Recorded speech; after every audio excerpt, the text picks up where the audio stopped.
This is the second part of the Flames of the Heart mini bots review. If you missed part 1, click the I on the top right to catch up on my Mayakashi analysis. I'll be covering Goukis today, the other big archetype of this bots. While yes, these are the notorious Goukis, they are nowhere near the power level of its days in the TCG. Why? Well, we don't have Isolde or Firewall Dragon for starters. Honestly, I'm surprised we're getting this archetype before we get the Link World, but hey, here it is. Currently, this deck focuses on stat manipulation, which is pretty underwhelming. All of the Goukis, when sent from the field to the grave, have the effect that they can search another Gouki card. While that may seem broken in principle, the problem is actually finding a way to send them to the grave, as well as search for something impactful within the archetype. First, the ultra rare of the bots, and the only Gouki ultra rare of the bots, Gouki Supretz, which special summons a Gouki from your hand when it's normal summoned, which accelerates your plays and puts more bodies on the board. Simple effect and a mandatory 3 of in any Gouki build.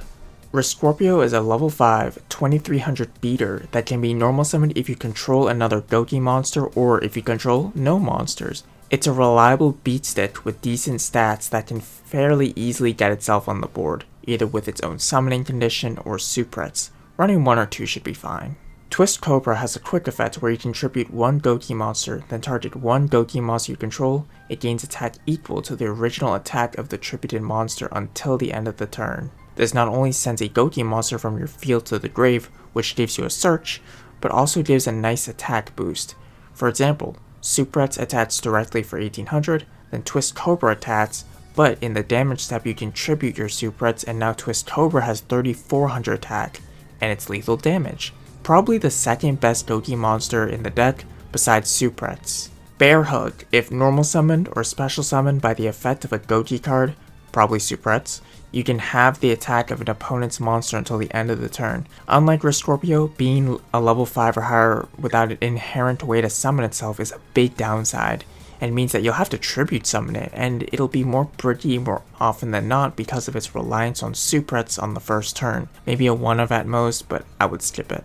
Headbutt, Headbat can special summon itself if you control another Gouki by sending another Gouki from your hand to the grave. Then you can boost the Gouki monster on your field by 800 attack until the end of the turn. Since Gouki searches trigger off being sent from the field to the grave and not hand to the grave, the discard to special summon this is a strict minus in card economy, and I don't really see a purpose for this card other than the 800 attack boost.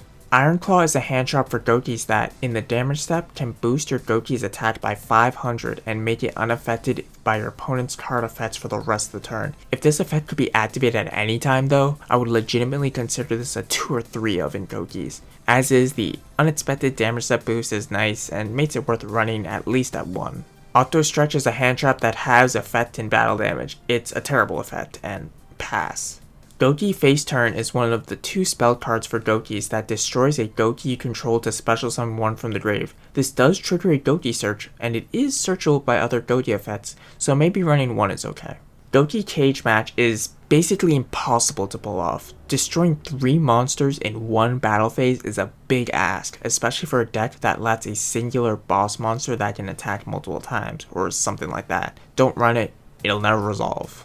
Goukis, unlike in the TCG, won't play like a combo deck, but more like a slow control deck. Heavy back row is mandatory, and maybe some tuner monsters in order to get the Goukis into the graveyard to trigger searches, as well as providing some boss monsters for this deck. Here's a Gouki list with a ton of back row, and here's a list that uses Silent Swordsman, which takes advantage of the fact that the Goukis are warrior monsters. Tomorrow will be the last part of the Flames of the Heart mini bots review where I cover everything else in the bots. Thank you for watching and have a good day.